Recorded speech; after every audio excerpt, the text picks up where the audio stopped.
Hi everyone. Congratulations. You have selected event planning.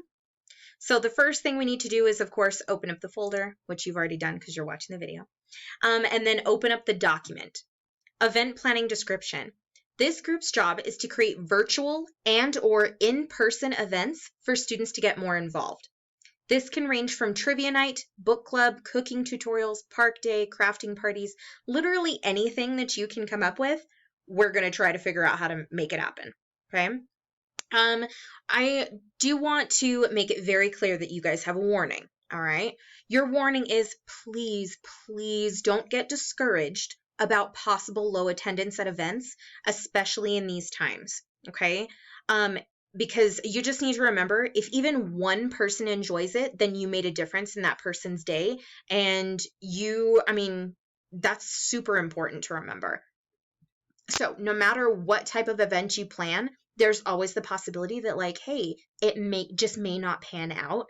But keep in mind, especially if you're doing in-person events, you're probably going to get some teacher participation, or at least I'll be there because I'm here for a good time. So, okay, so the way that you do this, our next step is to complete the chart.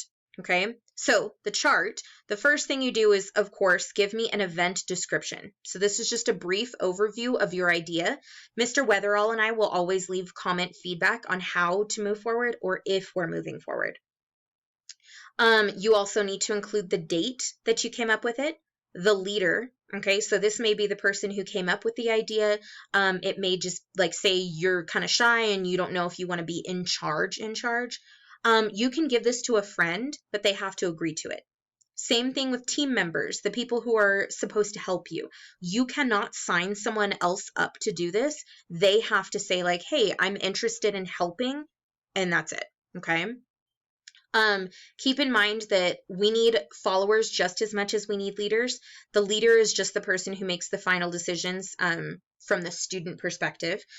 Keep in mind that Mr. Weatherall and I can overrule you, but probably won't. Okay.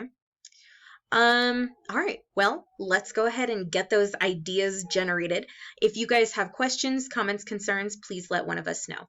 Good luck.